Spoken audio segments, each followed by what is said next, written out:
apprehending our children, putting children in child welfare, and my concern is that the province is, they haven't cut at this point, but they're talking about making cuts, which is going to affect even our prevention, because if the whole point of it is we want to keep their kids out of the courts, out of foster care, and so I don't know what discussions you've been having at that table, because the province is talking about cutting. And I know this because I'm on Nogda-Winniman, and we had a meeting with the ministry, and they are saying that they are going to possibly cut down in the future. Well, I did hear about the cuts to Child and Family Services in the province recently, I think, to the CASs. Province-wise, we're mostly, this is long-term reform for the First Nations Child and Family Services program federally, but the province is involved in, and then so we're still working out long-term how that will play out, but we are, if there is funding cuts, we're definitely at that table, you know, against those cuts for sure. I understand that, but we have the 65 welfare agreement. The federal government gives the province money. Yes, yes. So this is my point. That's our money. Yes. And so if the province is going to make cuts, then what's happening to our money that the federal government gives the province? And that's my point. Yeah, so the 1965 agreement is being looked at as part of the reform in that Ontario special study, but it's not clear how it's going to be, what's going to happen with that 1965 agreement. And when that, you know, there's going to be recommendations. I'm not sure exactly those recommendations on the 1965 yet, but there's, the 1965 covers other things beyond Child and Family Services, right? It covers Ontario Works, I believe, home care. So they're not sure, we aren't sure how that's all gonna roll out yet, but yeah, it is something that is being looked at in the Ontario Special Study. Any other questions on the CHRT?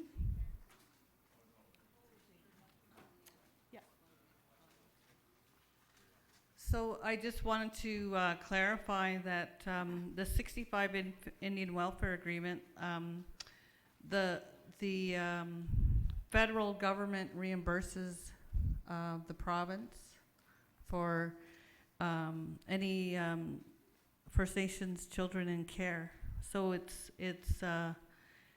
that's how that works. Miigwech. So I'm gonna invite Stan Cloud to come up. Oh, yeah, Chief Collins. Thank you, Leah. Chief Collins from Fort Wayne. When I look at the Jordan's Principle and the facts around the Jordan's Principle and our kids that are a struggle after the age of 18 and their mind hasn't changed, and this is one of the issues that I addressed with the Prime Minister, because at the age of 18 they're cut off any Jordan Principle funding, yet their development of their mind will never get beyond what it is sometimes, and I'm trying to be cautious about how I address that issue. But I think I'm not sure if there's been some discussion on the age limitation on Jordan's Principle and making sure the young ones that struggle with those issues beyond that age are still looked after. So can you answer that question? Yes. So yes, and I've heard you mention that before at assemblies, Chief.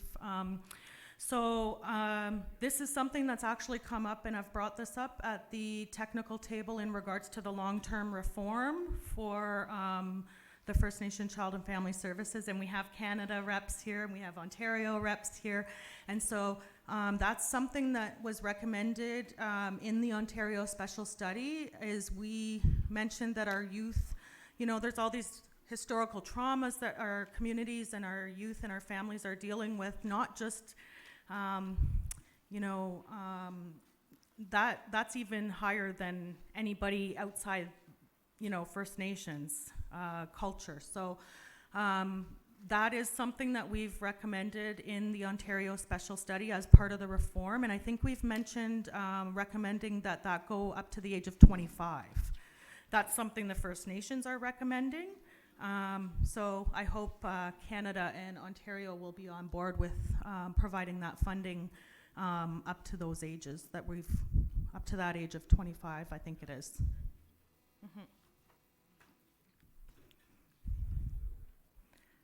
My question deals with the issue of legacy.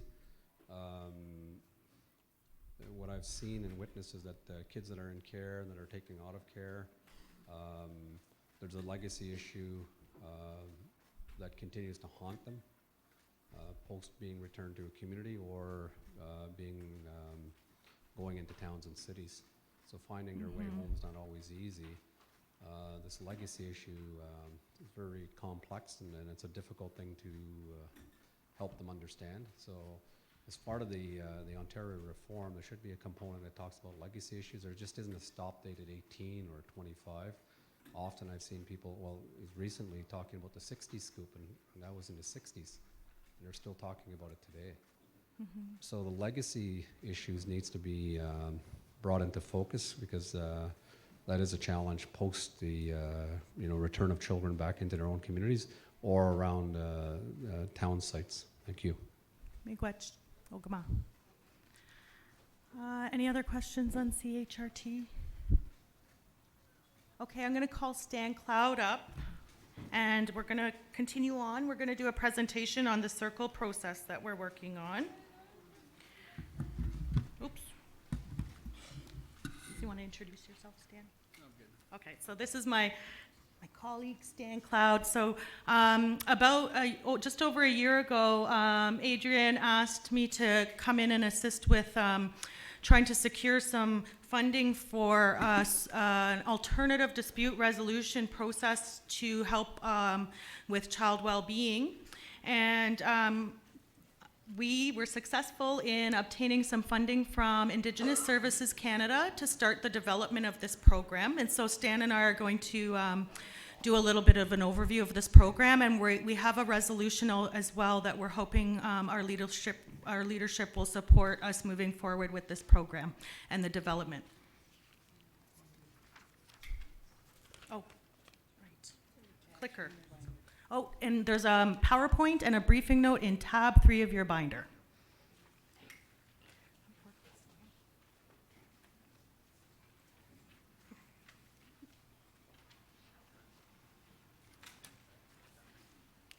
Okay, so I'm just going to try to breeze through these slides as quickly as possible, but you have that briefing note that gives you a little bit more information. And so this was a recommendation that came from the Child Wellbeing Working Group. That we need, there's other processes out there that are similar to the one we're trying to develop. There's the NAN Talking Together process. Six Nations has a circle process. Aboriginal Legal Services in Toronto has their own circle processes for these child well-being matters. And the Child Wellbeing Working Group really felt that it's important that we have an Anishinaabeg process that is created by the Anishinaabeg and entails, includes Anishinaabe culture and is developed by our communities and First Nations. And that's what the Child Wellbeing Working Group, they're the ones that direct us and give us direction on how this process should look and what should be included in it. I've already mentioned that we secured the funding, so we'll go to the next slide. Stan. Yeah, so we have a Child Wellbeing Working Group meetings quarterly every year, and we invite members from all 40 First Nations and our agencies to attend the meeting, and the Anishinaabe Nation reimburses the cost for one individual. But you can send as many people as you like to attend those meetings. So we do that because they're the ones that guide our work through the process and development, because they're the ideas that come from the community based on concerns and the realities of our frontline workers that they experience in the communities. So they come to that venue and voice their concerns, and they guide our work as well. So I just wanted to make a note that we could not develop a program like this without the input from our child wellbeing working group, which is band reps and other community workers, chiefs and counselors sometimes attend those meetings. Our Indigenous agency reps sometimes attend those meetings. They know our children and families. They know your children and families and work with them on the front lines every day. And so I really commend, I know there's a lot of working group members here today, and I really commend all of you for your sharing and recommendations and all your hard work that's went to building this program to where it is so far. So this is an overview of our work plan, and we're down in the spring, summer 2019. We are at the Grand Council Assembly. We're still continuing to finalize the content for the Circle Process Toolkit that we're developing and the training manual that we're developing for our facilitators to be trained. And so that's where we're at, and we're also doing implementation, planning, and budgeting. So right now, that's where we're at with the development of this program.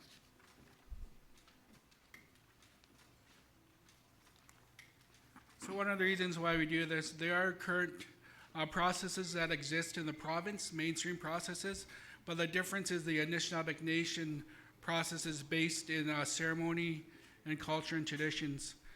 So that's why when we do our development process, we have our facilitators that are knowledgeable in our teachings, like the 7 grandfather teachings. And when we conduct our circles, there'll be medicines and other things of ceremony significance that are there to be used with an understanding, because some of the feedback that we've received is that the mainstream processes, they have like smudging, they have things like that, but they're more seen as like a side item, and there's not necessarily the understanding through the ceremonies and medicines and their intent, whereas our facilitators will be receiving teachings from some of our elders on the different ceremonies and the uses of the medicines. So that's very different from the other ones.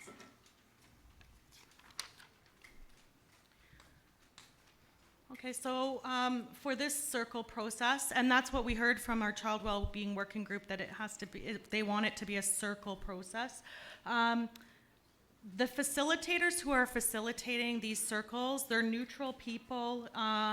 They have to have, we heard they need certain experience and training, and I've outlined a little bit more about that in the briefing note. They have to work and that includes cultural training, that includes like clan teaching, 7 grandfather teachings, ceremony teachings. They have to know all about that kind of stuff. So there's some pretty intense training that has to happen with these facilitators. How to involve children in the circle process, because this is supposed to be a child and youth-centered process, and so how will they involve children in that process is very important. Working very closely with the families, elders, and band reps and agency reps. And so we heard loud and clear that our facilitators for this circle process, they need to be working directly with the band reps of each of our First Nations, and that's where they're going to get the information on what kind of cultural preferences that First Nation has, what kind of ceremonies that First Nation wants to offer to the family. Does the First Nation want to offer a location in the community for that circle, and so on. So it's really connecting with that First Nation band rep to make sure that this process fits the needs of the community and also the family and the child. So we're thinking, what we've heard is a lead facilitator at head office and regional facilitators, 1 for each region, with each facilitator to also have an assistant to help with intake, note-taking at the circles, that kind of thing. So when we develop our roster of elders, what we do, we put the call out to the communities, because like the communities know who your reliable, respected elders are within your territory, and we're going to be looking for names that come forward, and then they'll be part of our process and their help feed and build the knowledge within our people that we work with.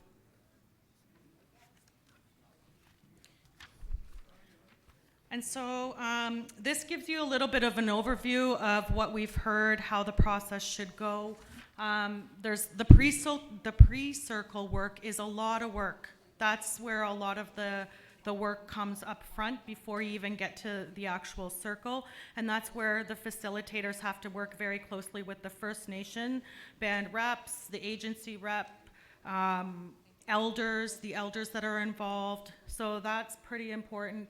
And then we heard that there should be some sort of introductory circle just to do some of the teachings that 7 grandfather teachings, for example, and whatnot for the family and those involved in the circle, and then move to another circle that would deal with the more substantive issues. And there could be more than one circle needed for that, we heard. And then a closing circle could involve a closing ceremony for the family as well.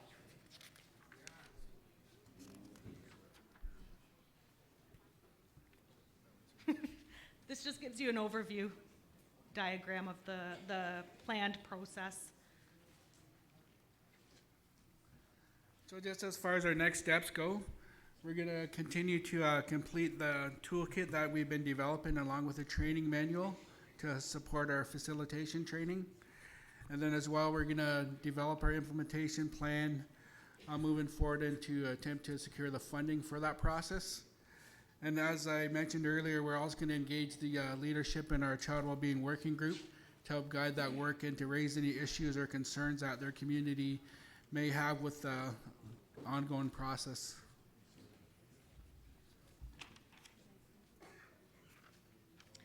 So this is for our children, and as we mentioned with the CHRT and even in the Missing and Murdered Indigenous Women and Girls report that just came out, they mentioned in there about child apprehension and, you know, the over-representation of our children in that system. And we know that system isn't working for us. We need something that's our own. And that's what we're trying to develop here, because we need to move to that, and this could be used as a preventionary measure before a child or family, when they're struggling, before it even gets to the point where there's a child protection worker involved. So this is really about trying to build that kind of process that can help our children and families.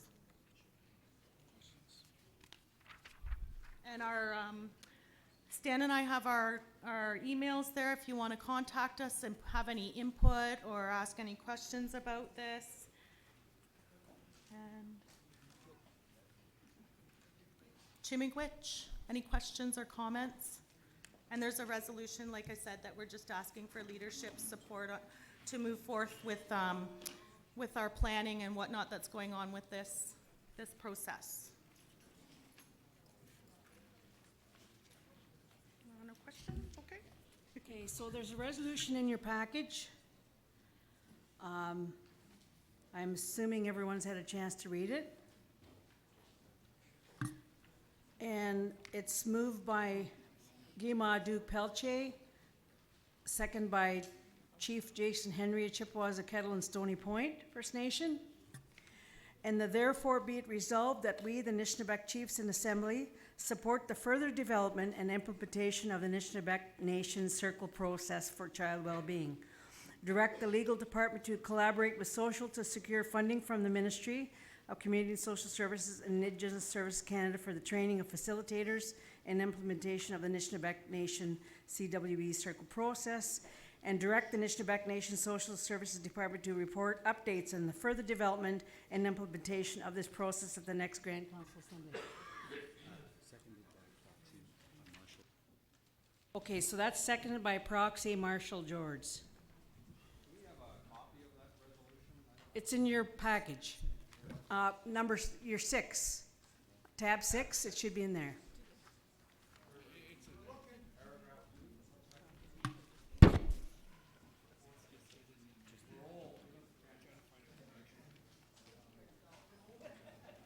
You don't have them?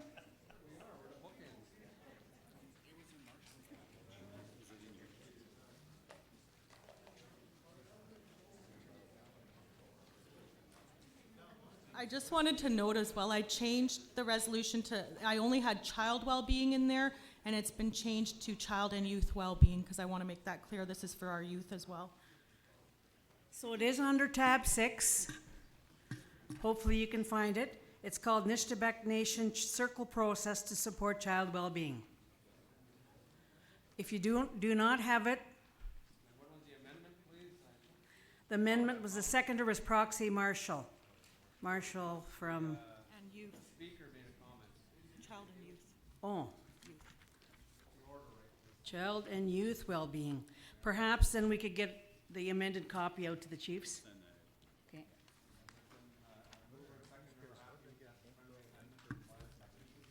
Are the mover and seconder okay with those amendments? Okay. So, I'll call question. Has everybody got a copy?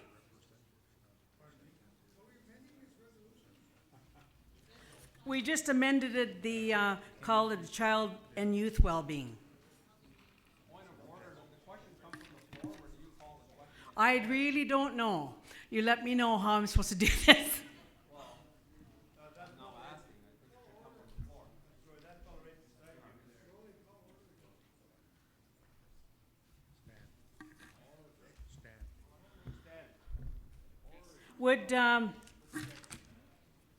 Would Gema Duke like to speak to this?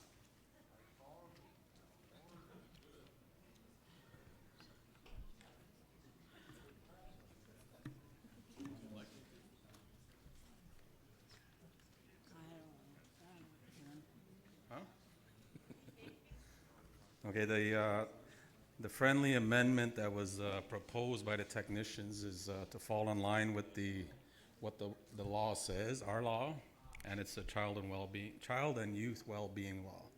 So the title is just being changed on the resolution that you have.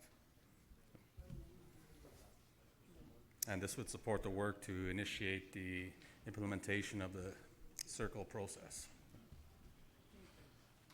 Thank you, Duke. And just a quick question on the communities that have not signed into the child well-being law in this resolution as you have on the floor, trying to dissect on how to support this right now, because we're not in yet and trying to figure out how to vote. But I do support it. I do support it, the work that's been done. I've been a part of that process for a while too, but our community's not in it yet today. But in saying that, I still want to support this resolution, just trying to figure out what kind of commitment that I have made on behalf of my community at the same time.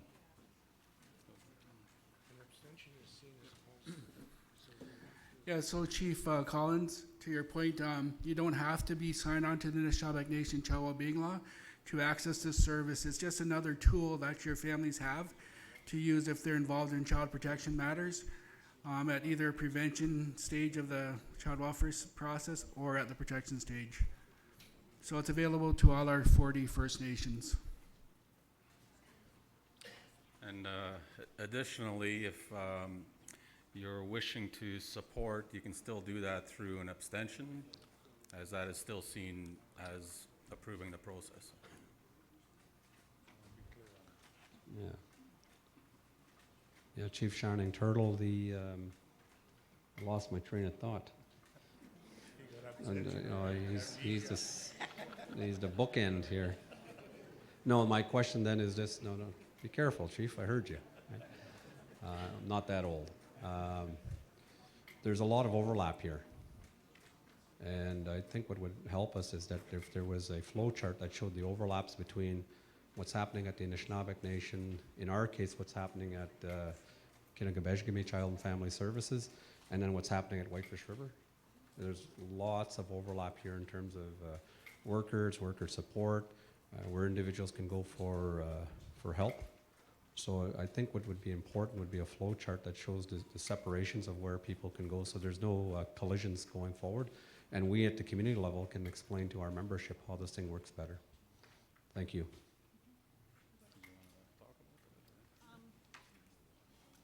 Well, just to, and we don't, this might be mentioned in the briefing note, there are several of these kind of processes already out there. Agencies, even Indigenous agencies have them. Like I said, I named a couple other processes off. There's mainstream processes. The difference between this process and a lot of those processes is the training that has to be involved under the Ontario CYFSA. There's specific training that if you're using a mainstream process, for example, or an agency process even, you might have, the facilitators have to have certain qualifications and be taught all about how trained through specific organizations. And so that's how ours is a little bit different, is we're trying to develop what we feel the training needs to be from our working group, feedback that we hear, and yeah, so it's more about developing our own process and our own training and that kind of thing based on what our First Nations reps recommend to us. Chief Johnson, Serpent River First Nation, we're also not in this, so I'm just wondering, like I'm not opposed to supporting this, but maybe if there is a amendment to say that this does not impact on existing, if any First Nation has existing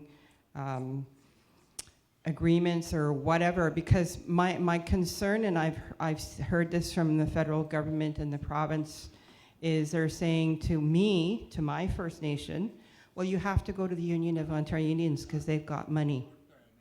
So when we vote on these resolutions, it impacts my First Nation if we're not involved.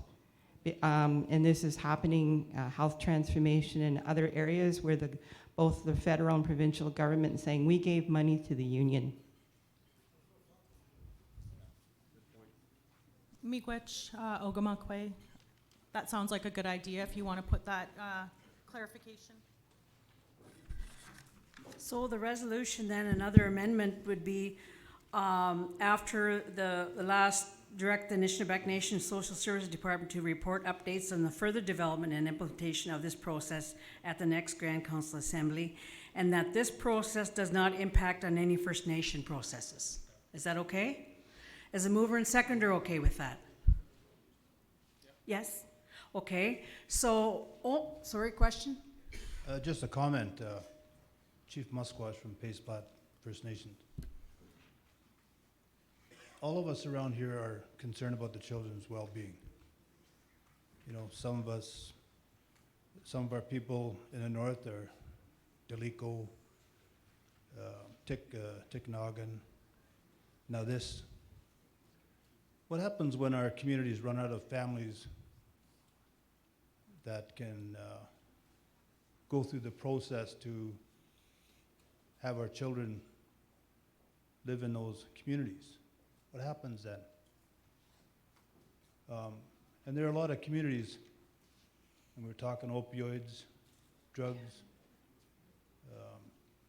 What happens when we can't find a family to look after those kids in that community? Then you have to do something else.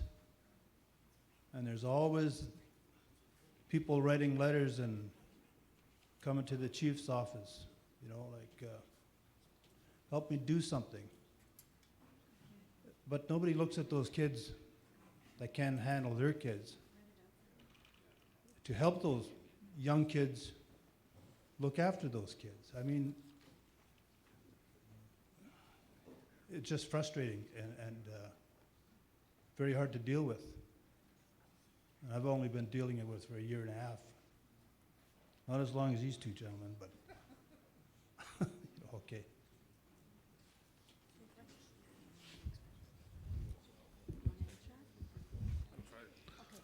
I can try to answer the question. I think there was a question there. And I guess what has to be realized when there isn't any people stepping forward, families stepping forward, or family members stepping forward to help raise those children, it needs to be a community-driven process. It can't come from here at the Anishinaabe Nation, it can't come from the agency, it has to come from the community. And those solutions need to be advocated for with, obviously, support from the Anishinaabe Nation and agencies. Just as an example, an approach of hiring community members, Maybe that needs to be, that's what, in your situation, a community might need to do, is hire an uncle or an auntie or a grandparent to step in and take that role on. You might need to address it through developing a home or identify a home for that. But if there isn't any family members willing to step up, we do have to implement our own community-driven process and to identify individuals that are willing to do that. So it is ultimately a community decision. It can't come from here. Bonjour. Chief Mel Harley, Rocky Bay First Nation. You know, I really fully support this initiative because exactly what the chief said, Pelche, I'm about trying to build capacity within my community. You know, Rocky Bay, we're on the southeast end of Lake Nipissing, miles from many big cities and everything, which is nice because we don't have to be interfered with too much. But yet, it's the arms of policies of the provincial, federal, and other significant authorities that want to be able to have a say over what we do with our families. So you know what we want to do is build capacity. I took part in some of these initiatives, and I really liked the direction of building capacity within the First Nation to take care of our First Nations. And that's exactly what Rocky Bay First Nation is doing, because of the fact that when the snow comes, our reserve becomes semi-isolated, meaning the highway gets shut down. Services can't come in, especially health services, medical services. So we gotta sit there and say, how are we gonna deal with this? Nobody's out there gonna come and save us. It's not the way the world works.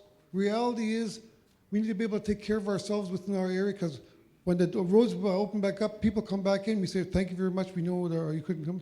We need to build our own capacity to do the things we need to do. Throughout this process, and I went to some of these meetings, I find it very necessary that we look at Chinook together and we take care of our own. Working with other people as well, but you know what? We need to build capacity for our people. Rocky Bay First Nations, we're opening our satellite office in Thunder Bay, which we invited the Grand Chief to, and we also did an MOU with the Nishnaweg Nation to this regard. Because we find it important for our First Nation to do this, because I'm sick and tired of having to wait for anybody else to have permission from anybody else to tell me how I can treat my kids, how I can have my grandmothers can't take care of our kids, our mothers can't take care of our kids. You guys mind your own business. We got the capacity to take care of our own. We have one mother, 8 kids were taken off her because nobody would take the time to work with that mother. We did a BCR, said no, that kid's our First Nation citizen. We'll take the responsibility, because if anybody's going to screw up, it'll be us. Then we got nobody else to blame. Mind you, we do have educated people, and there are resources out there that we will access. At this point, I do want to acknowledge just the work that's been done for this committee, the working group, the staff. You guys did a fantastic job. And as Chief Pelche said, you know, this is a good opportunity for us to jump on. And then for the First Nations that aren't part of it, and the irrigation, the derogation clause you can add in there that won't affect your involvement whatsoever. So for this, I don't think anybody's trying to take anything away. We want to gain independence for our own people. Shmigach.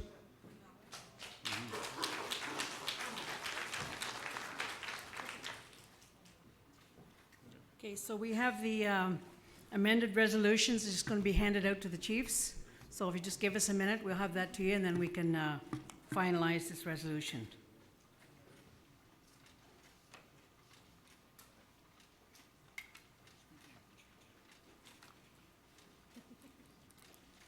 I guess while we were waiting there a couple of minutes, Chief Mishkosh, you mentioned what if, a home. The other thing, I know we have the strength, we have the authority, and it's an issue still. And I know when I brought it up a few times already, somebody would get up and said, Chief, we did speed that up. And that is opening our homes to our kids. It's the licensing of it. The time it takes for the society or whoever to open our homes takes, if not a year, takes a lot more than that. I can open a home in Chiging with the help that's there, And I could open that home, that home, that home. I declare them safe.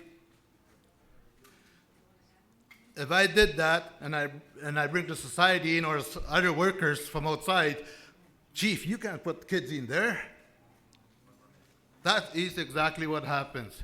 Chief, you can open your own foster homes. I took a girl home first right from court on behalf of one of our communities. It still bothers me today. With the help of my sister, but what the court said, almost sided with the society, was we have 4 sons, but they were grown up and already on their own. They used that against me. I have a 3-bedroom home with my wife, just the 2 of us. They said, well, chief, you got 4 sons. You can't take that girl home. That, and there's many stories like that. I encourage you, open your own home. This responsibility we have here is just as huge as opening a home that you think can let kids in. It's the same responsibility. Shitchke Dawe, we got that authority. We have that right. Let's not wait over a year. I heard one lawyer say to us at one gathering, I won't say where, but I was there.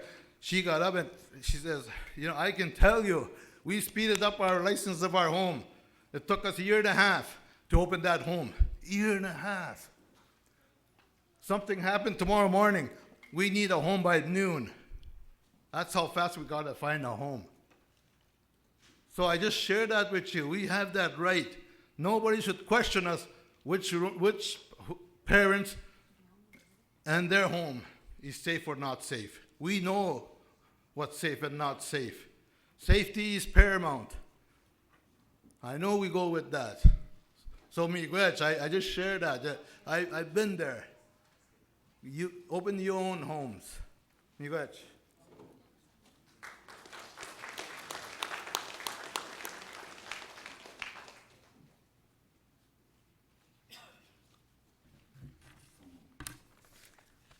Thank you, Grand Chief. So you're getting a revised copy.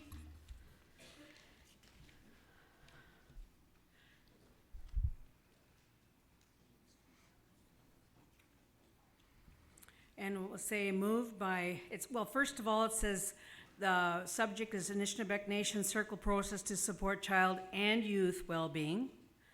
Moved by Gima Duke Pelche, and second by proxy Marshall George from Chippewa Kettle and Stony Point.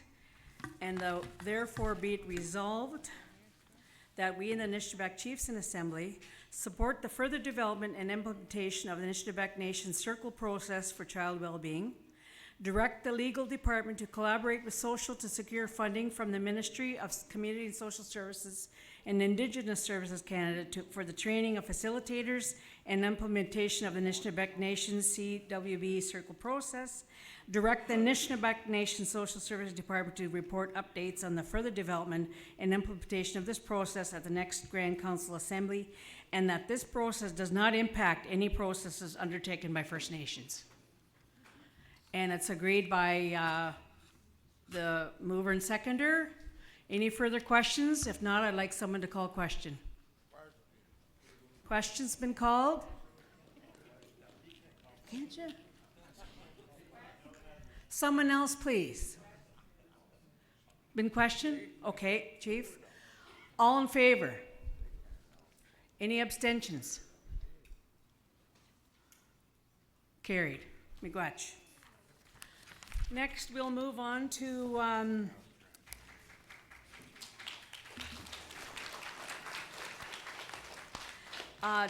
Child and Youth Bill of Rights, and that's Ronnie George.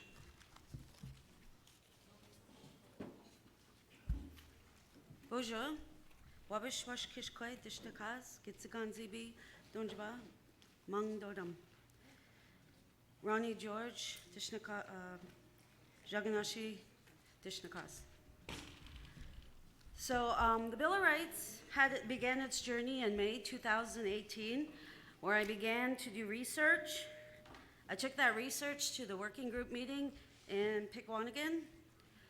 From that point, They made changes, they drew a draft up. I took that draft to the Youth Council in Toronto. The youth then made changes again, quite a few changes actually.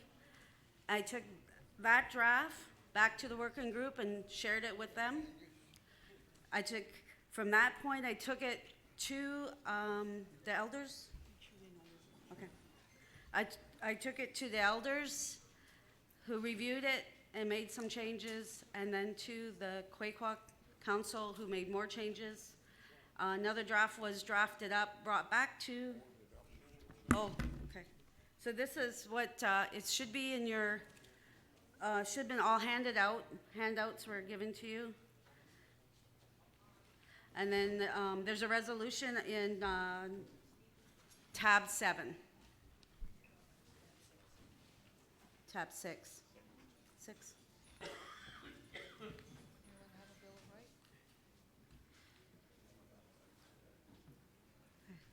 All right. Has everyone found it? Should be, it was a handout separate. We placed it in front of everybody's books earlier. Okay. And when Adrian has some, if anybody needs one. If anyone needs one, please raise your hand. Oh, okay. Okay. All right, so after the Quaquaw and the elders reviewed it, and a few small changes were made again, it was brought back to the working group and reviewed by the working group of those changes. And this is the final draft that was developed, and I put out a resolution for it to be accepted within the first 40 First Nations as Bill of Rights for the children and the youth. And you want me to review it? They were supposed to put up there's supposed to be a slide. Okay. So I'm just going to review with it. The Children and the Youth Bill of Rights is our sacred duty to ensure the well-being of our people. Our children and youth are the future of Anishinaabe Nation. The following Children and Youth Bill of Rights records the rights of Anishinaabe children and youth.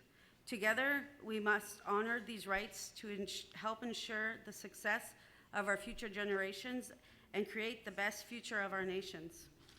So all Anishinaabe children and youth have the right to be safe and cared for physically, mentally, emotionally, and spiritually by their family, extended family, and First Nation communities and affiliations. To be heard and believed by others. To be free from sexual abuse and exploitation. To their culture, heritage, and language. To engage in their culture, heritage, and language without restrictions. To equal and fair treatment regardless of their identity, gender, sexual orientation, language, mental capacity, family relations, and/or name. To access and utilize support programs. To be loved and feel safe, whether inside or outside of their communities. To adequate health care, education, nutrition, and shelter. To freedom of spirit and to be their authentic selves. To play, to relax, and to be respected and to have peace. To share their voice, to be heard, and to be properly represented in their decisions affecting their future. To a culturally based education. And to maintain their family name, family ties, and relations within their communities.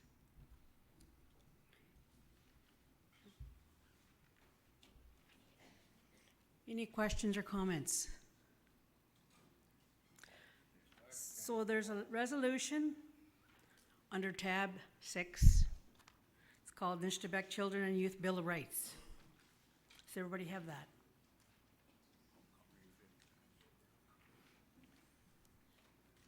It's moved by Patrick Patabon, proxy from Long Lake 58 First Nation, and seconder Chief Melvin Hardy. And that therefore be it resolved that we, the Nishnabek Chiefs in Assembly, hereby approve the Nishnabek Children and Youth Bill of Rights.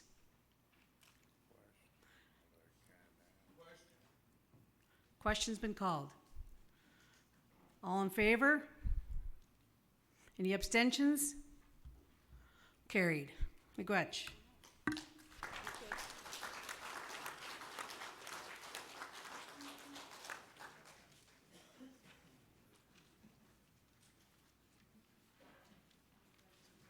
So the next item is missing and murdered Indigenous women, and that's going to be Adrian. Rebecca, sorry, Rebecca.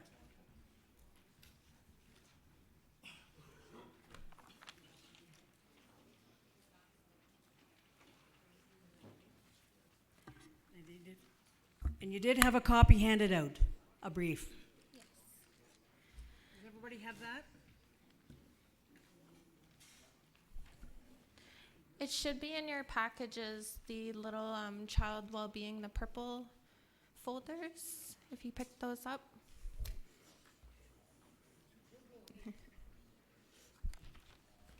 Okay. So we have that briefing note, and then I was also asked yesterday, because the briefing note was written before the report was released. So I was asked to do my very best to condense that for you guys and to touch base on it. Oh, perfect. So everyone should have it. I'm told it was handed out today, and it's up on the screen also, so you can see it there. So I'll just introduce myself quickly. My name is Rebecca Timms, and I work at the Anishinaabe Nation as the coordinator for Missing and Murdered. My spirit name is Jacques Quay, and we're going to go over the memo first because it's the most relevant. The briefing note is a little outdated now since the report's been released. It's there if you would like it, yeah.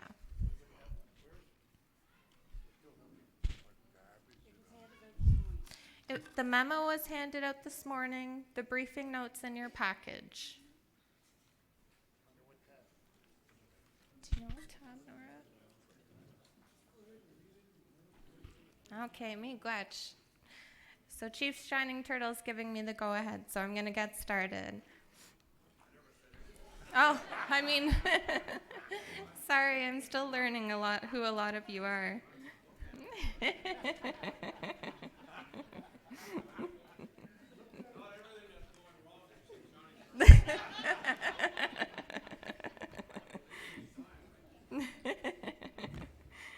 Okay, so on June 3rd, 2019, the National Inquiry into Missing and Murdered Indigenous Women and Girls concluded, releasing their long-anticipated final report entitled Reclaiming Power and Place, and I've provided the link to the report for you. This 1,200-page report details how, since contact, our Indigenous women, girls, transgendered, and two-spirited have experienced the full impact of colonial violence, a national tragedy of epic proportions that requires an immediate halt. The report features over 231 recommendations directed at governments, institutions, social services providers, industries, and all Canadians for how to proceed to rectify the wrongdoings and state an action against Indigenous women. The report portrays the accuracy of what it is like to be Indigenous in Canada today. It has been clearly heard that the violence must stop. This targeted genocide is criminal. Canada must be accountable for its persistent and deliberate human and Indigenous rights violations and abuses that are the root causes behind Canada's staggering rates of violence against all Indigenous people, particularly targeting Indigenous women, girls, and two-spirited, lesbian, gay, bisexual, transgender, queer, questioning, intersex, and asexual individuals. Canada needs to know that our women are the heart and the home fires of our nations. As the land gives us life and sustains us, so do our women. The final report has a vision of a new Canada, and details how to protect Indigenous women for time immemorial. So going on to page 2, first paragraph. The report consists of 2 volumes calling for transformative legal and social changes to resolve the crisis that has devastated Indigenous communities across Turtle Island. Comprised of the truths of more than 2,380 family members, survivors of violence, experts, and knowledge keepers that has been shared over nearly 3 years of cross-country public hearings and evidence gathering.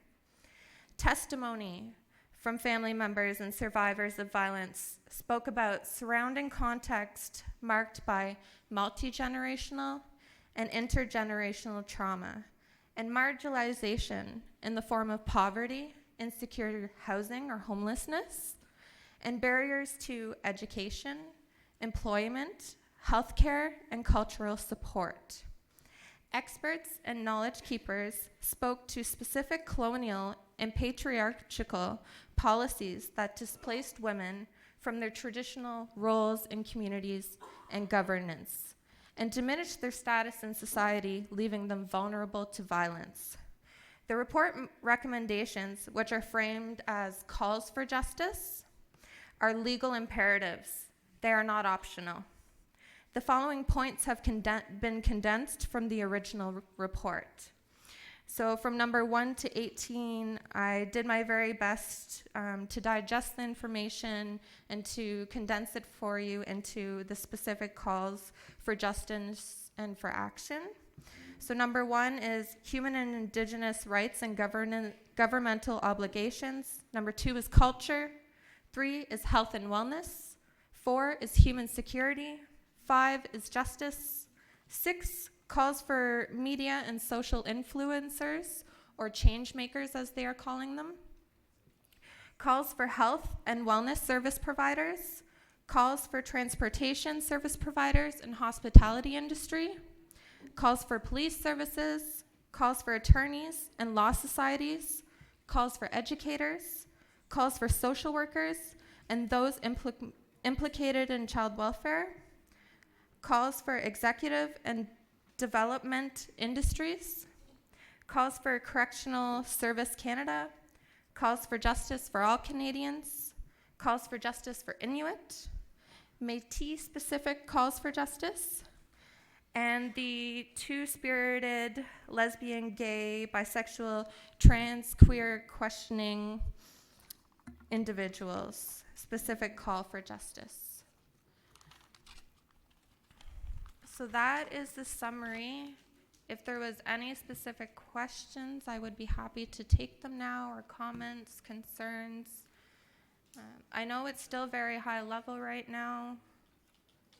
Yes, Chief? Oh.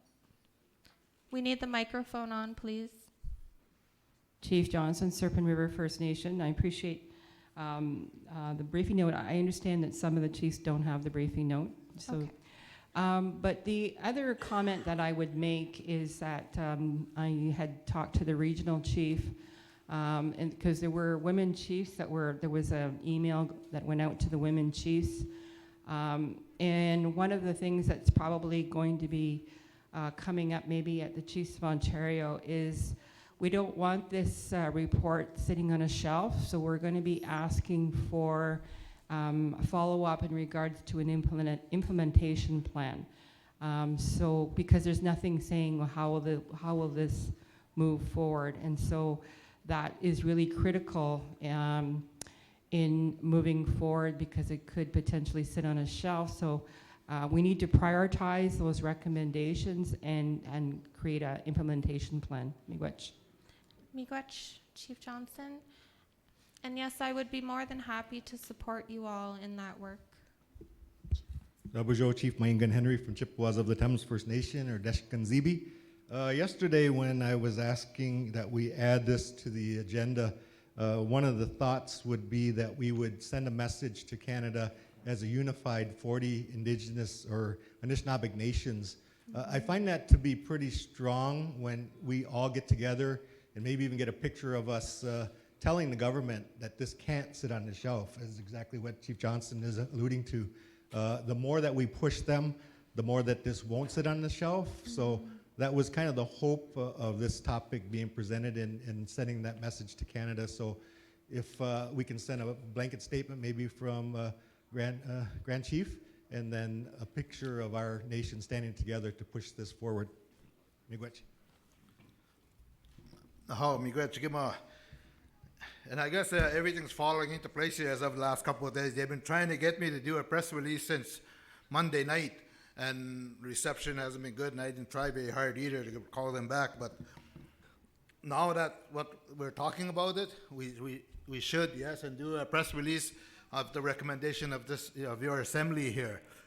But also, the executive met the other day, and we've looked at everything, and we looked at murdered missing woman file, and they're putting $100,000 into this to the women councils to come up with an action plan or to work on it. So there was some funds to support this to do the work on it. But again, also that story I told you this morning about that call I got about the sister of the murdered woman, when she called me, and I do truly believe, I don't think we should go to how much it costs to get a report. I don't know if there's a cost to that $1,200 page, but for $92 million, because it's our matter, it's our woman that were killed, the $92 million. I think she's asking for a report. Every family that's been hit with this awful thing, they should get a report before us, because it is because of them all of this is in front of us. So I asked that, if we only get 1 or 2 reports at our office, we should ask for more and first give it to them families, because if one is asking, they're all going to be asking, and they should get first dibs at it. So anyways, we'll do the press release, I guess, from when we're done here. We don't have to rush, but maybe tomorrow or Friday. But that's what we are waiting for, and don't forget that them dollars to support the Women's Council. Miigwech. Okay, and to add to your question, Chief Henry, the table is drafting a statement, and it will be prepared for you either before or after lunch. Gotcha. Yes. Chief Johnson, Serpent River. I appreciate what you're saying, Grand Chief, in regards to those families, but I also want to make a comment and point out that not all families spoke. And I know that there were some families that didn't want to speak. So we have to acknowledge that there are families that are hurting out there that may not have presented to the inquiries. Miigwech. Miigwech. Thank you for that, Chief Johnson. Okay. Yeah, and we will do our best, and we have been doing our best to reach out to those families. And it's really up to them to reach back to us as well, right? Yes, Chief Scott McLeod. Yeah, just in regards to Grand Chief's statement that you're preparing, I would hope that we don't let off the pressure, and in your statement that you use the word genocide, because that was the word that came out in the report, and we can't let our foot off of that. We gotta keep pressing that and use that word genocide. Miigwech.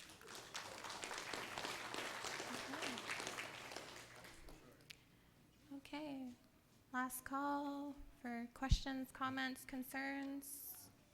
Grand Chief, just want to make sure that media release is done at Thunder Bay too. Thunder Bay? Yeah. A lot of the families are in the Thunder Bay area right now. Okay. I can say Fort Wayne area. I'll say Fort Wayne area. I will connect with you, Chief Collins. Bonjour, Chief Surratt, Garden River. If we know our executive is all male, Yes. I think it's time for us to step back, let our women take this and run with this whole matter, and we'll leave it at that. But,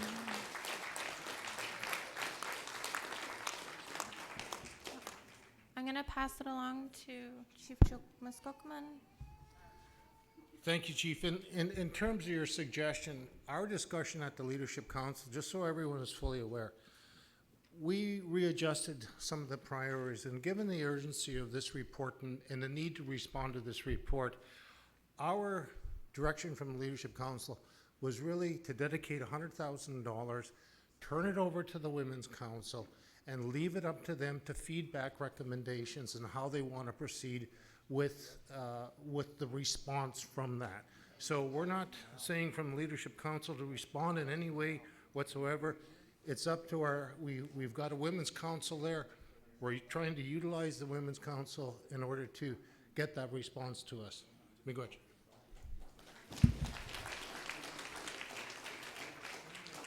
Okay, I won't take up any more of your time. I know we are running behind, so Miigwech. Miigwech, Adrian, and your group. I know we have an early years update, but Adrian explained to me that she'd like to deal with that this afternoon. Okay, early years. So next, we're going to move right along. We're running a bit behind now. I had everybody up to... That's right. I don't have memory issues yet. So next, we're going to start right in with the opioid strategy update, and then we had talked about drugs as well, because that was a suggestion yesterday. Crystal Stevens.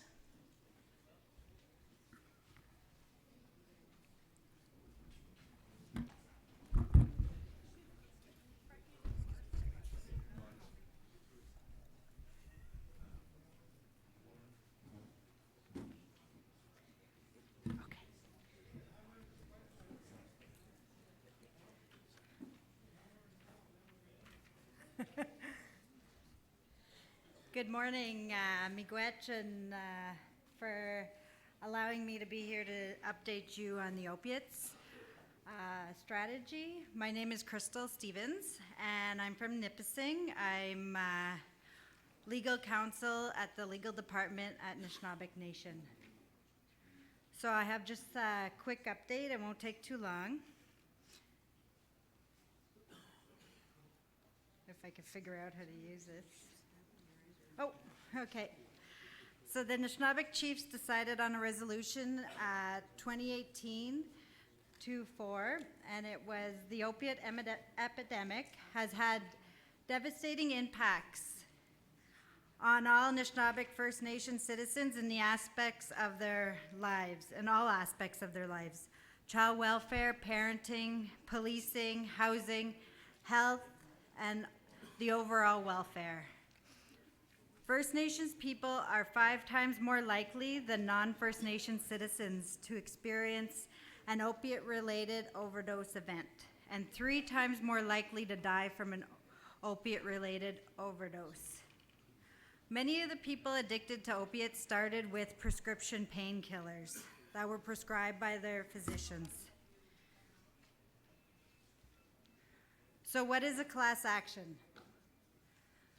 Class actions are governed under the Class Action Proceeding Act. It is a lawsuit commenced by one or more people on his, her, or their own behalf, which will seek to include others who have suffered with similar harms by the hands of the same person, company, or group. Class actions are cost-effective ways for groups of people with similar interests to pursue a legal claim. A judge will decide whether to permit a lawsuit to proceed as a class action, and if so, they'll decide who will be included in the group or the class. If the court permits the lawsuit to proceed as a class action, it will appoint one or more persons to act as the representative, and all the members of the class stands to benefit from a successful class action. So in Canada, there are some opiate-related class actions. So BC had launched their lawsuit last year against 40 companies such as Loblaws, Purdue, and Metro. So the suit alleges that the companies falsely marketed opiates as less addictive than other pain drugs and helped trigger an overdose crisis that has killed thousands since OxyContin was introduced in the Canadian market in 1996. BC has brought the suit to help with assisting with the increase in health costs. On June 8th, 2007, the law firm of Rochon and Siskines, they filed a class action on behalf of all persons in Canada that have been prescribed and have ingested OxyContin. The settlement agreement was approved in Ontario, Quebec, and Nova Scotia. However, the agreement is conditional on being approved in the Court of Saskatchewan. The Saskatchewan court has denied the motion to approve the settlement despite the fact that the 3 other courts have approved it. They're asking for more evidence on a couple of the issues. So the settlement agreement is not final until the 4 courts approve it. However, they're currently accepting names of people, of individuals who would fall under this lawsuit, and they qualify for award.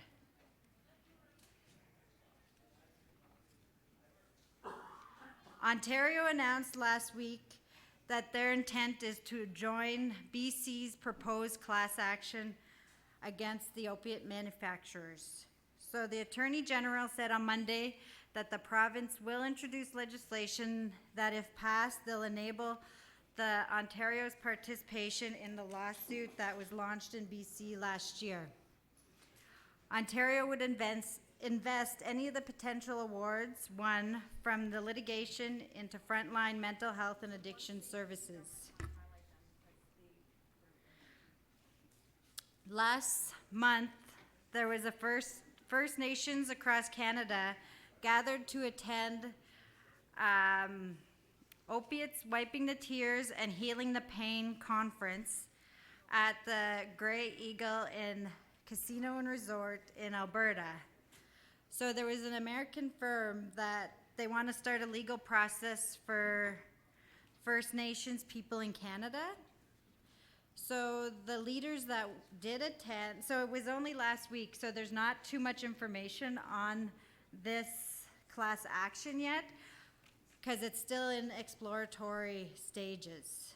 However, the leaders that did attend, they didn't jump on board right away to a lawsuit. However, they did draft a resolution to move forward with a task force. So the task force will be volunteer groups that attended the conference and First Nation leaders, and they're going to begin calls for another conference for the fall.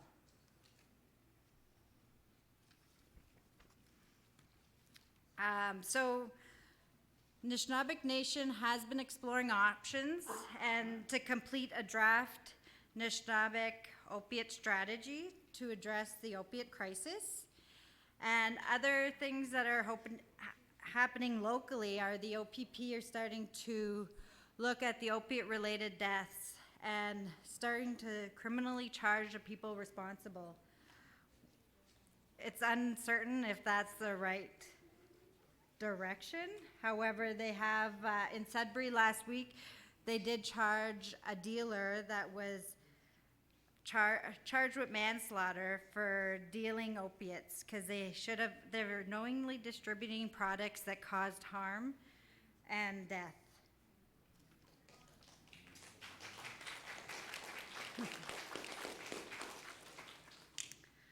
So our next steps are that Nishnabek Nation Health Department will continue to work with the legal department to coordinate with an overall strategy and continue to update the chiefs. Miigwech.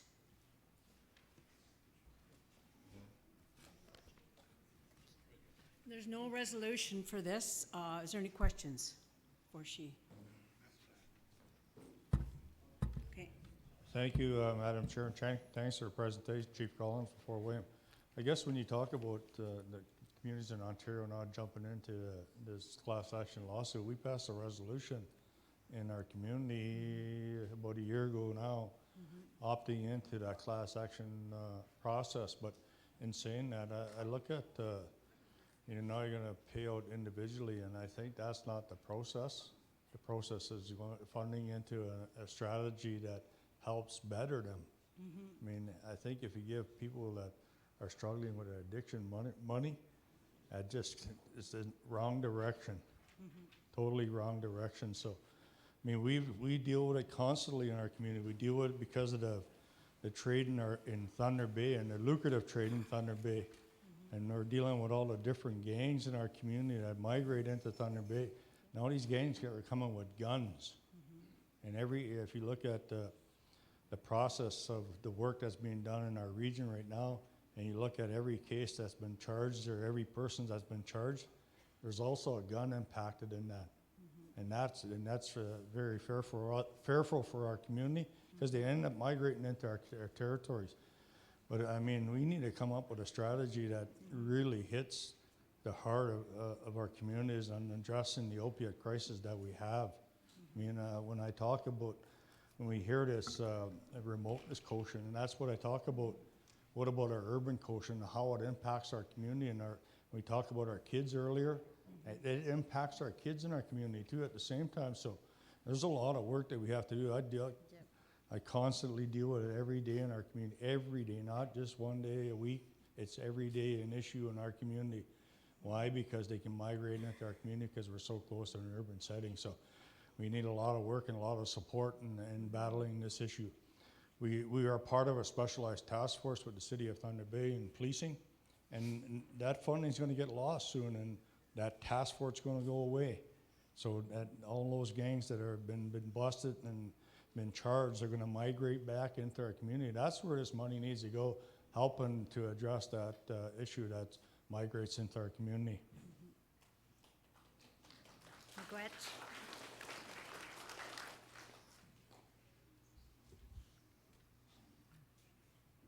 I find it a bit disconcerting that Ontario, the province of Ontario, would enter into a class action against the drug companies. The province of Ontario and the government of Canada are part of the problem. They create the laws that allow these things to happen. So to see the province of Ontario now trying to launch a class action against a drug company bothers me.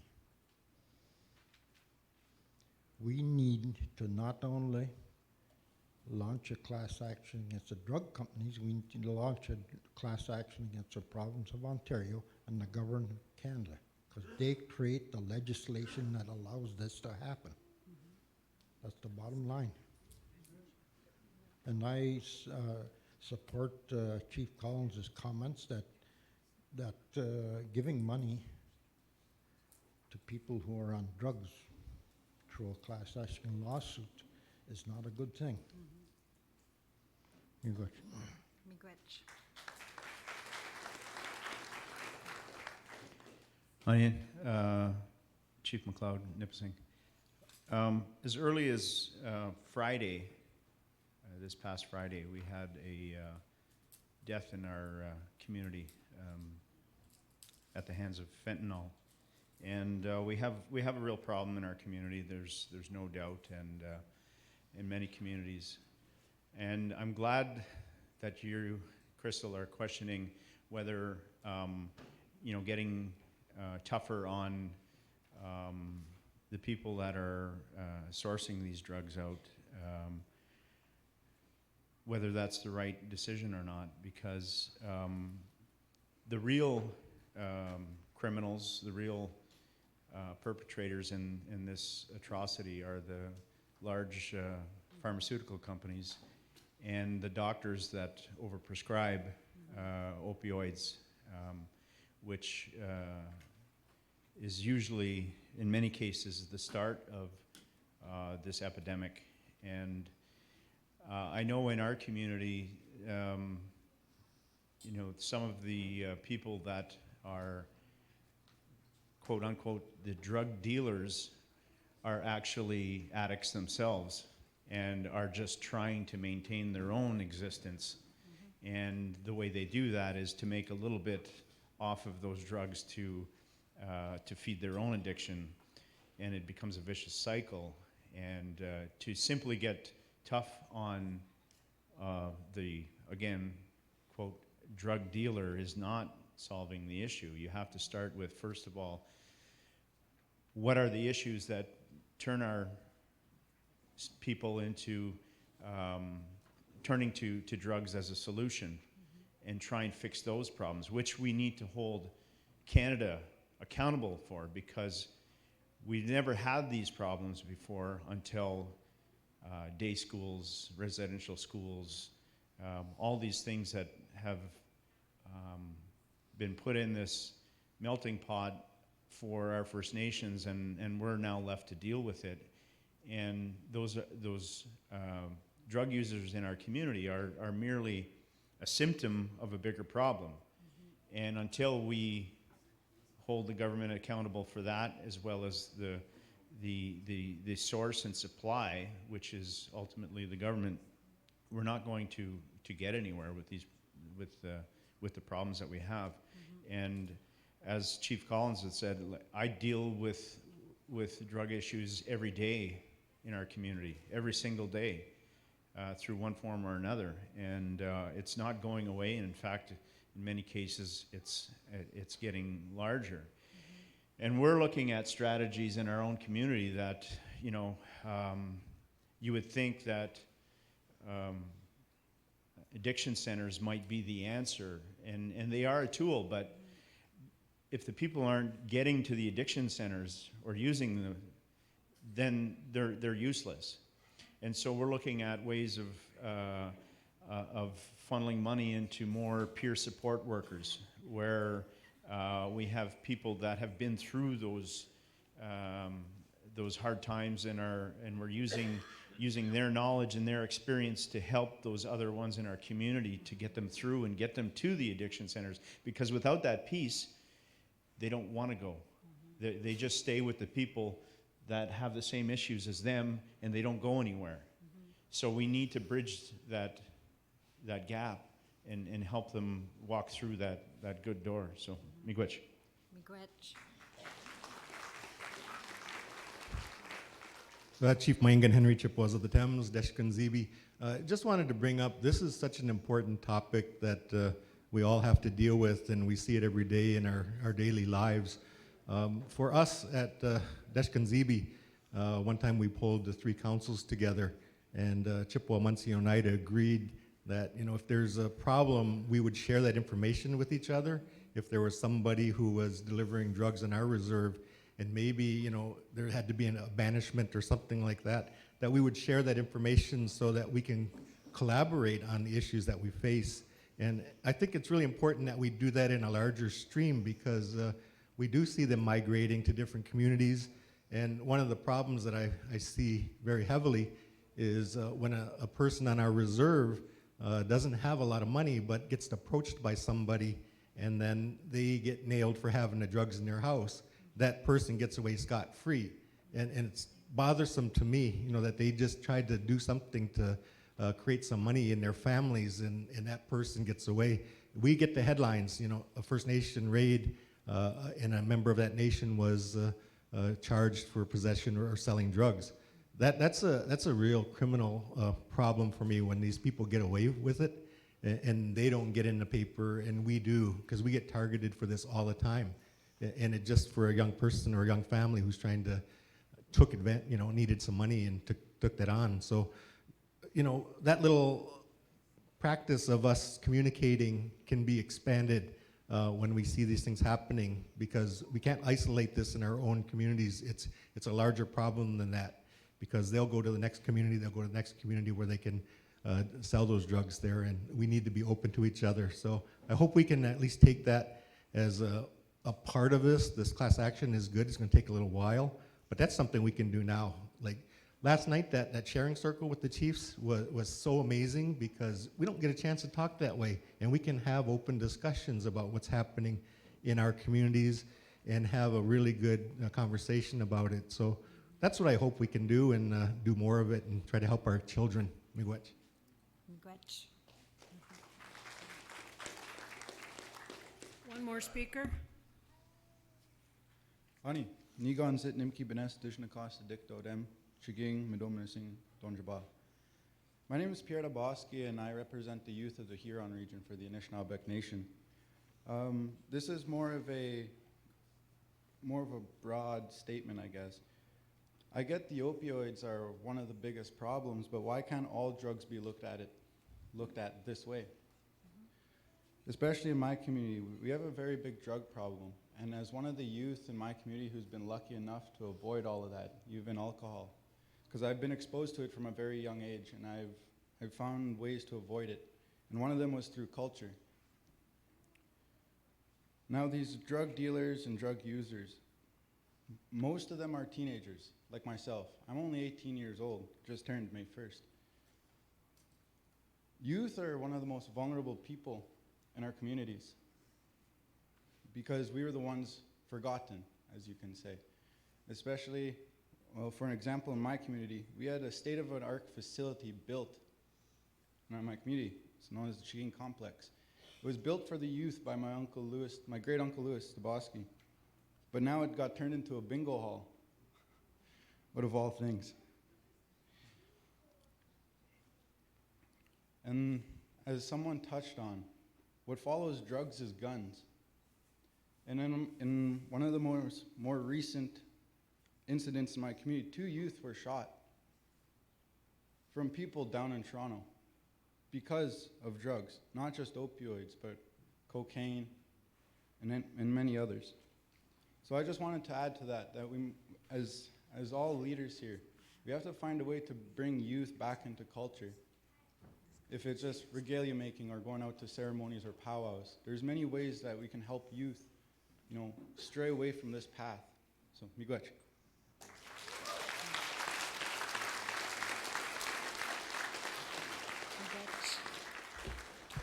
Yeah, good morning, Chief Shining Turtle.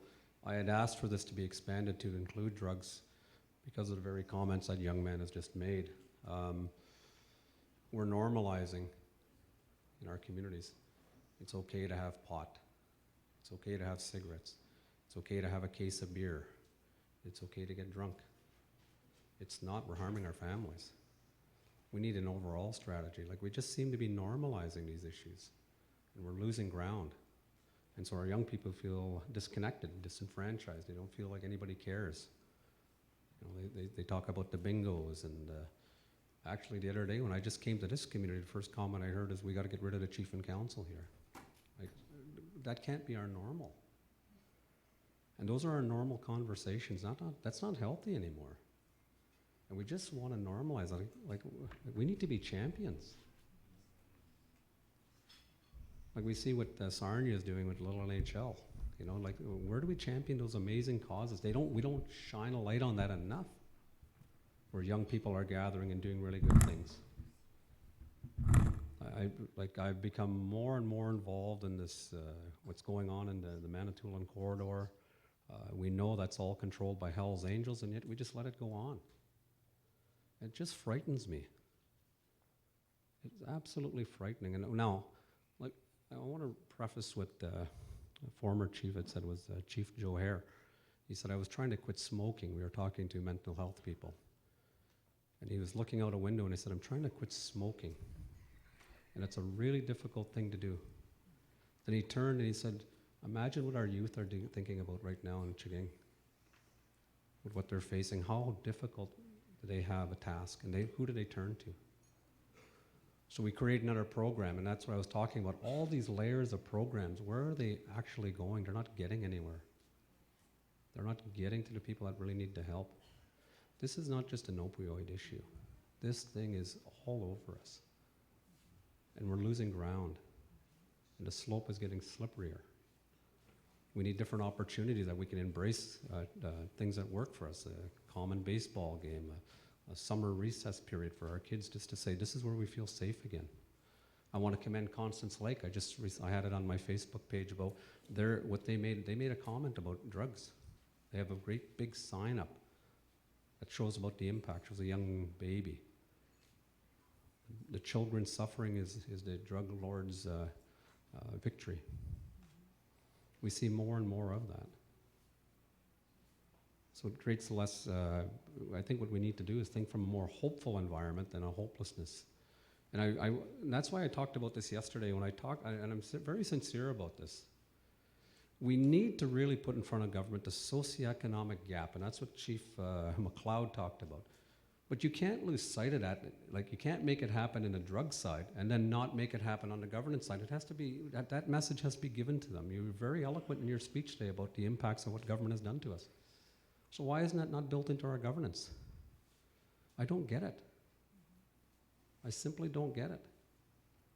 We let them off and we watched, okay, we're signing an agreement that has nothing to do with what's gone on with the socioeconomic impacts in the community. I'll give you one. We're drinking bottled water here. Why? I went and talked to the chief about that this morning. We got a big water ceremony. I said, why are we drinking bottled water here?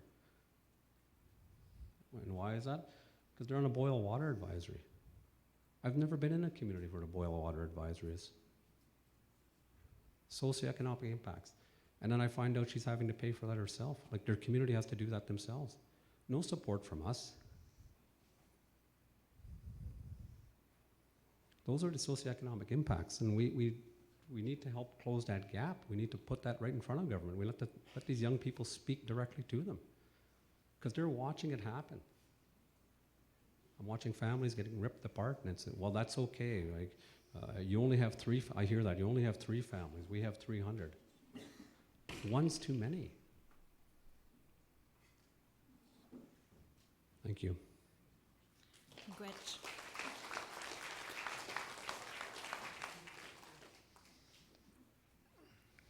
That young fellow who spoke here just a little while ago had a good point in regards to programs in the communities and support for youth. There's an initiative by a lot of the chiefs in Ontario to change and create a new sports body. Because the old sports body, OSCO, and their new name that they've given themselves, whatever the heck it is, I don't remember, do not support grassroots programs on the communities. They create programs in Ottawa and Toronto and all the big cities to make those cities and the people there rich. What we need is a new sports body that puts money on grassroots programs in our communities. That's what will help our youth. They need, and a lot of communities don't have money, and programs cost money. Everybody knows that. It's not just, throwing a couple of baseballs and a couple of gloves together and doing something. Organize sports so that those kids have things to do during the week. Those kids have things to do during the winter. And all that costs money. And what does OSCO and that new sports body do? Nothing. We need to support that new initiative we've got to create a sports body that puts money and grassroots programs on our communities. It may not solve the drug problem, but it will help. We would.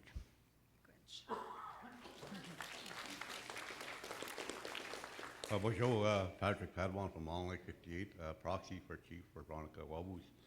I'd like to commend the young gentleman that spoke, the importance of youth speaking out, and this is something that we do in Long Lake 58, is to get our youth to express themselves and where they're at, because we know, like, being homegrown and growing up in the First Nation of Long Lake 58, we've seen, where I came from, where I've been, and where I'm going, and that's to see these young children being caught in that cycle. We hear the talk about the opiates, the other street drugs that are involved. We got Highway 11 that runs right through our community, and we have our community store, which is a drop-off center or a dealing place. These are the kind of things that we're dealing back home. And now coming around to that cycle of our young people, again, getting involved with alcohol. So it's a cycle that goes around, and this is something that we're working hard, to better for our children. We always talk about our children, our youth, and this is what we really strive. And you know, with the funding and sources that we have, using our homegrown people that live in the community, all the different trades. We always forget because of drugs, they use drugs or drink alcohol, but yet they have gifts to help our young children, how to make paddles, how to set a net, how to clean a moose, those simple things, those teachings. It gives them a sense of pride, and that's what we need to embrace in for our children, our youth, and our young adults. And you know, and also we look at how we could incorporate the school, our education system. And you know, we just passed some kind of an agreement to start working, and us as landlords of our First Nation houses to start removing people that are dealing in our community. That's a step that we took forward. You know, we had a community meeting on it, and we passed the letters out to each homeowner, you know, because the homeowner is responsible for whoever, because we had people coming in from Thunder Bay or wherever, staying at these individuals' houses and selling from them, using them, again, just to help them support their addiction. So we took a stand on that, you know, and it's going to be very hard and very interesting to see where it's going to go. But that's what we're kind of dealing with back home. And we have people, you know, suicides, you know, the young people. And again, it's all because of these addictions, dysfunctional, where it comes from. You know, in talking about that, again, like I really stress to our leadership and that, you know, we have these harm reduction programs, but we also need that clinical support to help, which I hear somebody talking about, the grassroots of these problems, where they came from and where it's taking them. And that's what we need. And us here as these 40 nations, you know, coming together and being strong and tackling this together and working at it together, this is how we're going to succeed. Thank you. I'm going to entertain Guima Pelche, and then I'm going to continue on. Lunch is going to be served at 12:30, and we have 4 or 5 items to get through. So if I could do that, please. Thank you, Guima Pelche. Oh, miigwech, I feel special. So I don't want to necessarily reiterate what was already said, but I do support the comments from both Long Lake and Viktigong on approaches that are necessary for our communities to consider. And those are some concrete recommendations that they put forward. What I do want to stress, though, is one of the examples that, not examples, but one of the approaches that needs to be thought out and deliberated for us, not only here at this table, but at our homes, is how do we create a sense of belonging for those individuals that are seeking those escapes? Because that is what the real issue is. And I say once you attain that sense of belonging to a group, you're going to be passionate about what it is that they're undertaking. One of those examples that I can give for that sense of belonging is our community has supported an educational initiative, and that was the robotics program that comes out of our high school. And it's a very clear example of a team or a family coming together to pursue a common goal and objective, where they dedicated not only their weekends, but their evening time during the school year to build a robot, but also to build that friendship amongst themselves. And I had the opportunity to attend the World Championships with them to show our community support for their venture. And what I witnessed was not only were they using our language, but they were demonstrating pride about their community, their culture, and they were not shy to promote who they were and where they were from. And to me, that was very reassuring because they were passionate about what they were doing, but they also did not forget on where they were, what they were trying to pursue, and that was to set a great example for other children in our community to pursue success in the STEM education world, science, technology, education, math. So there's a clear example of how a sense of belonging can change the outlook and the focus of young people. And I think that by developing those kinds of programs that get supported we do have plenty of networks out there, each of us, that my suggestion in saying all that is that we do have a charitable organization here at the Anishinaabe Nation that also has a large network. And there has been, over the last number of years, agencies created that have been capturing a lot of those recreational type dollars, sports and recreation type dollars on our behalf and implementing programs out in our communities.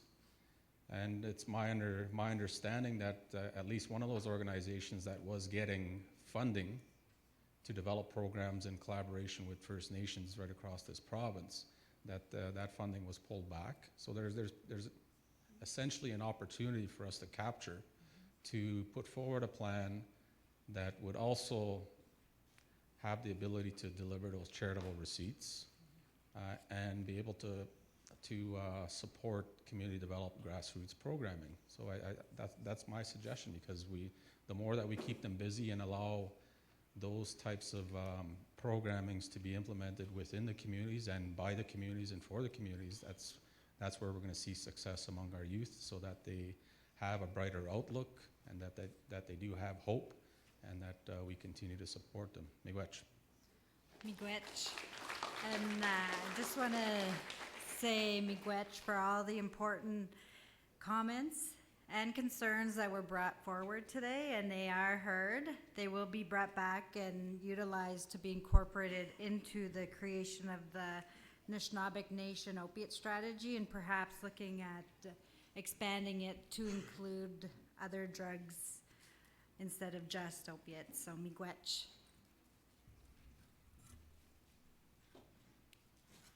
Miigwech, thank you so much for that.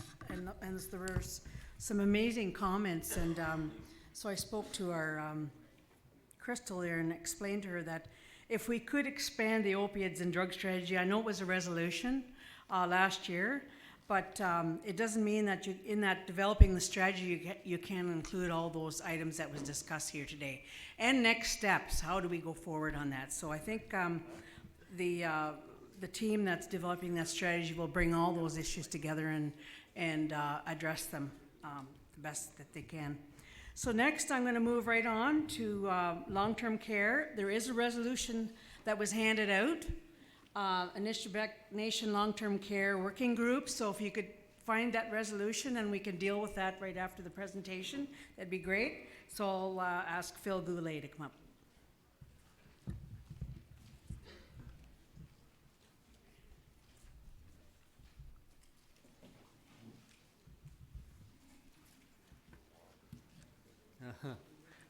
Miigwech, Nora. Anin, everyone. Phil Goulet, Ishnakaz, Nibizing Dunjaba.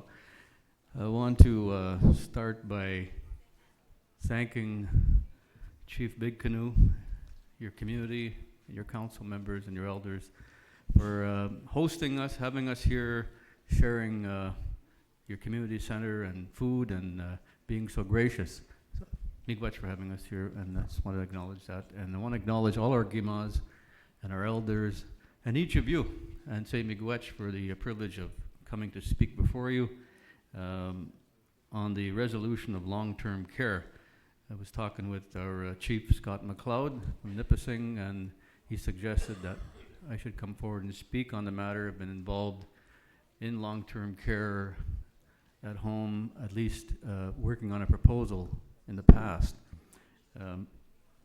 So what I want to say is that the person that was best suited to speak and talk yesterday, about the people that need long-term care was Irene Peters. When she conducted the water ceremony for us yesterday, you'll remember that she talked about those people within our communities and outside of our communities, our members that require help. They're at a very difficult time in their journey of life because they're ill, elderly, and they're having problems in finding support. In our case, when we worked on our proposal back at Nipissing years ago, we came to the realization that we weren't able to secure the beds required for the people that need help then and need that help today. What has changed is that the numbers that have gone up dramatically. As we know, our seniors are one of the fastest growing demographics in our communities and in the country. And so when the numbers were 50 and 60, when you're waiting on that list, they have now gone into the hundreds. So our community members are looking at a list of 300, 400, 500. So at their age and at the state of their health, it doesn't seem to be very hopeful that there's going to be help for them. And when Irene talked about that yesterday, the people that are ill and are lonely and need our support, to think about them and consider them and pray for them and do whatever it is we can to help. So here is an opportunity, I think, within this resolution to get a formal process started. And I want to thank Chief Scott and the Guimard Pelletier for moving the resolution, and for the chiefs that sat down and talked about this, our leaders, and came up with this proposal to bring to you today and say, let's formalize something and get started and formalize a working group and do what is said in the resolution, report back to you and move forward.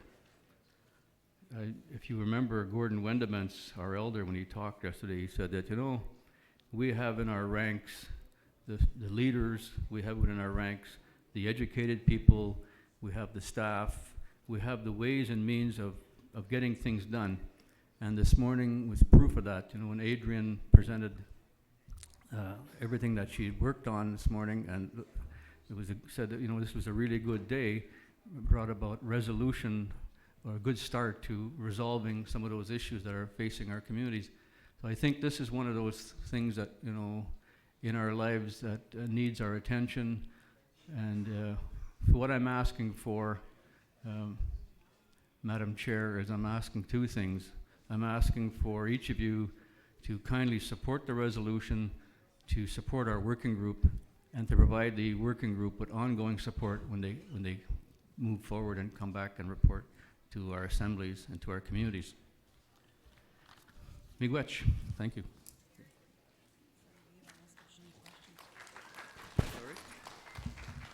Are there any questions? Okay. Here's a question. Oh. Question, Chief? Chief Johnson, Serpent River First Nation.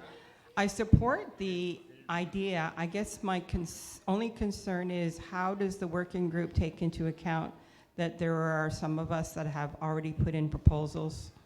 There is no designated amount or designated beds for First Nations in Ontario. I was told this, and so there are some of us that have been working on this. So how does this working group acknowledge that? Okay, maybe if Chief McLeod would help us out with that. Yeah. So the idea of the working group is not to undermine any work that's already being done out there, but more or less to collect all the information and all the types of initiatives, not just in the Anishinaabe territory, but what's going on throughout the province and elsewhere. So what we do know, and Nipissing has been down this road already, is that in order to get funding for beds for long-term care, in Ontario, it comes with the attachment that none of that money is designated to specific Indigenous clients. So the reality is that it's very difficult for any one First Nation to access provincial dollars for those beds and dedicate it to their own people. It's not possible under the current policy of provincial dollars. So what we're looking at is striking this working group to look at ideas that we can lobby the government as a collective, as all Anishinaabe nations, to go at the province to look and change that policy so that we can have funding for specific to Indigenous clients in long-term care. Because this whole going at this approach, First Nation by First Nation, is not working. We end up with long-term care facilities on our First Nations that we can't guarantee our own people a bed. And we end up taking care of non-Indigenous people in our own facilities. So what we're looking for is strength and unity to look at a strategy to bring to the province as a collective where we can service Indigenous peoples specifically. And a part of that would be looking at what's already being done and not undermining any of that work that's currently being done, including what you're talking about, Chief Elaine. Thank you, and thank you, Chief McLeod, for your resolution coming forward. Chief Collins of Fort Wayne, one of the things, I do sit on a committee at the Chiefs of Ontario level right now, and we have a committee that's working on the long-term care process. Myself, Chief Friday, Chief Perot, and Chief Don Miracle are sitting in this committee, and we've been working with the province, working on strategies and how to implement this in all of our communities. And one of the biggest issues and the hurdles that we've gotten over to this point now is the licensing aspect. But in saying that, now Fort Wayne has gone through a process and we're at stage 2. And this is 2 years or 3 years in the making. We're at stage 2. We got a stage 2 letter of commitment by the province. But after we got the letter of commitment by the province to help build our 96-bed facility, now because there's no capital infrastructure investment by the federal, it's very marginal, and say it's not going to work. So the province is not going to fund it unless we come up with federal money. And that's the task I have right now. I'm dealing with the federal policies and trying to get them to commit to some $10 million in infrastructure funds for our community. I'm not sure where Don is. Don and his community has been approved. Not sure what stage they're at in their process. But there's been a lot of work done by the committee and trying to come up with a strategy to help the larger facilities and the smaller facilities at the same time. So not sure if there's going to be a duplication of process or there's something that we can bring as a report to the Chiefs of Ontario at the next assembly.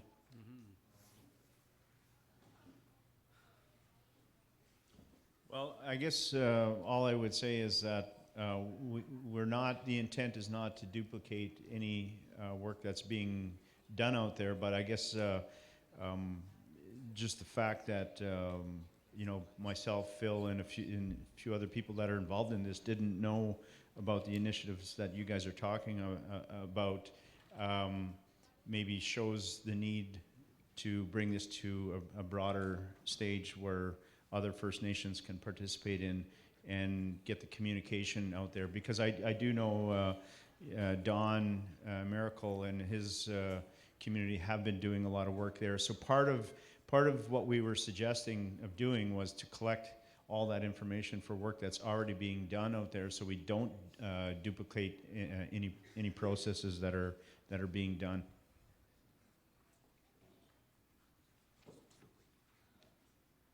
Maingan Chippewas of the Thames First Nation. Just real quick, maybe consider in your research the numbers that are being used on First Nation communities in municipalities. They look at our communities and they see the elders that need long-term care facilities, and they use our numbers and our elders to get that in municipalities. So maybe in your research, consider that as a part of maybe making this work, because they are using our numbers and our data, and that's not fair to us when we don't have our own long-term care facilities.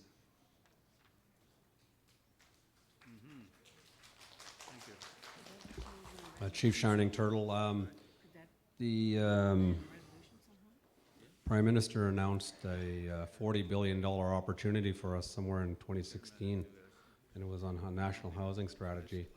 That's kind of gotten very quiet. So what we're proposing from the sort of a memorandum to Cabinet would be that this is a housing issue. So I know Chief R. Donald Markle has made that a priority at the Chiefs Committee on Housing, and we're meeting with the Deputy Minister to talk about the expansive array of housing that we need, including long-term care. So there's different irons in the fire, perhaps, and there needs to be maybe some coordination in that area. And then we should also seek some carve-out for an Indigenous area when it comes to long-term care. Thank you. Just to add to Chief Shining Turtle's comments, and that's some of the discussions we have at the committee and how to keep our elders at home too. And housing is an imperative issue in that front. But we raised the issue about First Nation beds, and what is when you look at the province and the commitment that they have made to long term, what has it been identified for our First Nation folks? So there's still some work being done on that front, and there's still a lot of work that needs to be done to get this completed. Okay, just if I can I respond, Chief? Chief Johnson? Just want to say that, you know, many of our communities within the Anishinaabeg territories have been trying to acquire those long-term care beds for those people that require them. And I think what we can do, as a suggestion, is we can do some wording on the resolution to make sure that we don't interfere or undermine any of the other ongoing work that's going on. But there's just so many of our communities and so many people that need help now and have in the past, and those numbers are going to continue to grow. So is there a way that we can find some middle ground and do something with a working group from the Anishinaabe and maintain those processes, not interfere with the processes that are underway? Just wanted to say that as a comment, Chief, so for consideration. I don't think I'm saying it's an interference. No. I think it only enhances that. Yeah. I'm not trying to say you're going to interfere in what we're doing or what the work's been done. Yeah. All I'm saying is this process is out there. Maybe there's a way to enhance. They could complement each other, yeah. I was thinking about what I was responding to was like some of our communities may maybe not be speaking today, but maybe working on proposals too, and say, is that jeopardize my proposal, you know? So I think what Chief Collins is saying is, you know, maybe we can continue to go forward and find the wording in a creative way here. Thank you for waiting, Chief Johnson. Yeah, Chief Johnson, Serpent River. I'm not opposed to the working group. I'm just bringing up things to think about. Our tribal council in the North Shore was also tasked to look at this issue. There are a few of us in the North Shore that have submitted proposals for long-term care beds. And maybe we're talking, because I heard Chief Shining Turtle talking about housing, we need to look at, there might be different types of long-term care, whether it's a nursing home, retirement home, different possibilities, but also keep in mind that if we're going to go through the licensing of Ontario for long-term care, we also have to have the staff, and you have to have 24/7 nursing care. So that's the other issue. You know, from an operation point of view, you can get a building, but you also need to have the staff to operate it. Miigwech.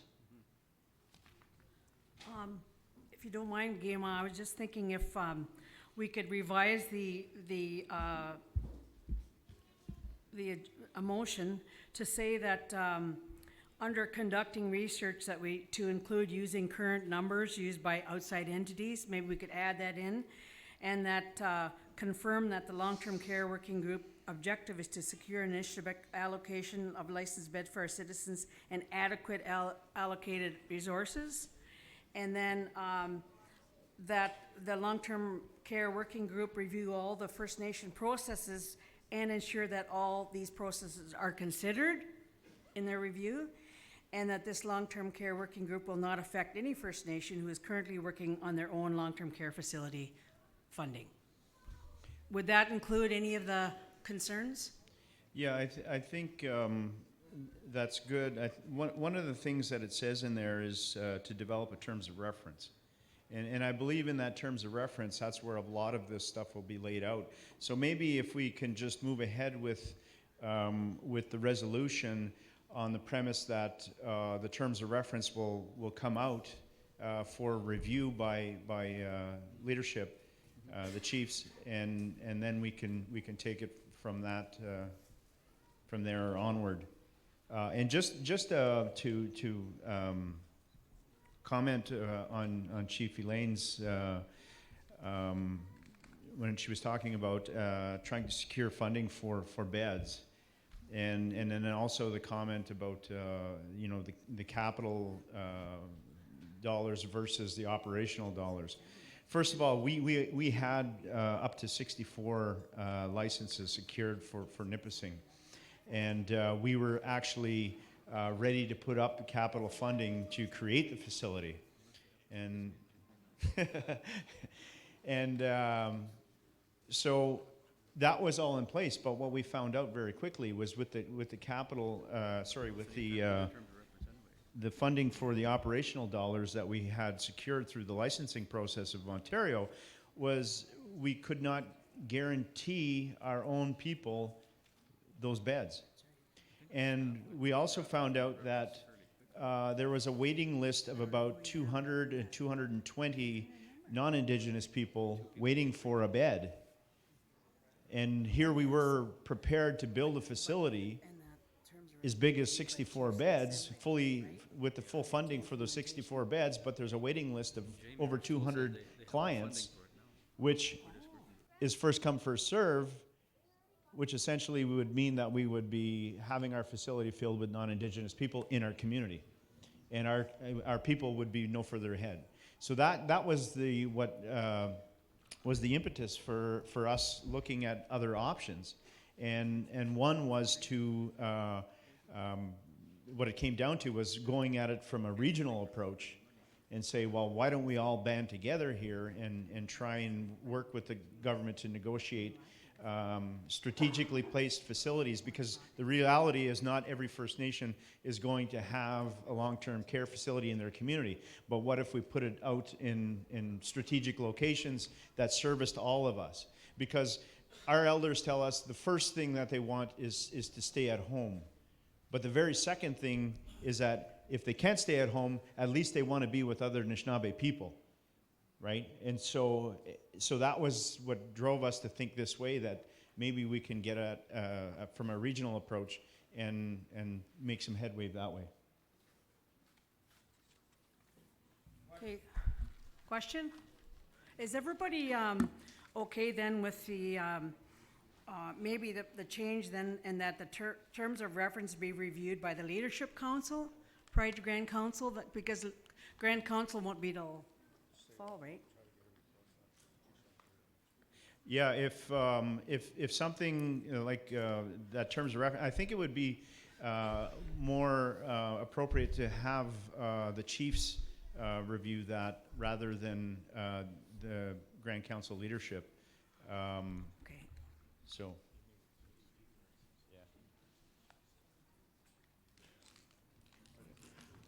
Okay, so you have the resolution in front of you with no changes because the terms of reference is in there.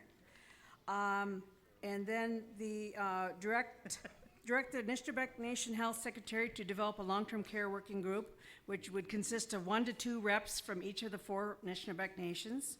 Direct the long-term care working group to develop a terms of reference, conduct research, develop a strategic approach, and provide recommendations towards securing infrastructure and long-term O&M supports for a long-term care facility to service our Anishinaabe First Nation citizens, and confirm that the long-term care working group's objective is to secure Anishinaabe allocation of licensed beds for our citizens, and direct the long-term care working group to provide regular updates on its progress, including recommendations to Anishinaabe chiefs at regional meetings and as well as Anishinaabe Grand Council.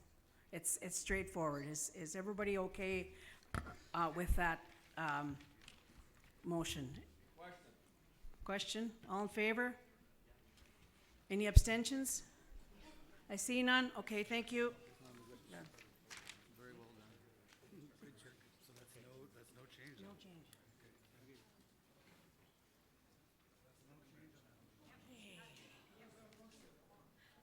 Lunch is gonna be 12:30, so it hasn't come out yet, so I'm gonna try and rush along and do one more. Initiative Beck Dementia Research Project, and that's Lori C. McLeod. Sorry, it's not ready yet. They told me. Nora?